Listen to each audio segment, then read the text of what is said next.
Welcome back to Stuff About Tutorial. Today we are talking about how to edit a video title on YouTube. Why would you want to know how to edit video title on YouTube?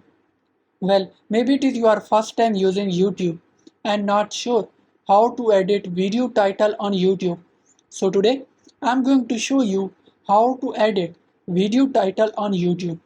Check video description and I will try to leave the written instructions. Editing video title on YouTube is quite simple and the process is easy to do. First of all, open a browser. Now write youtube.com in search bar. Now you are seeing different buttons in top. Click on logo at the top right corner. Click on YouTube Studio. Now in YouTube Studio on left side, you are seeing content. Click on it. Now you are seeing all videos.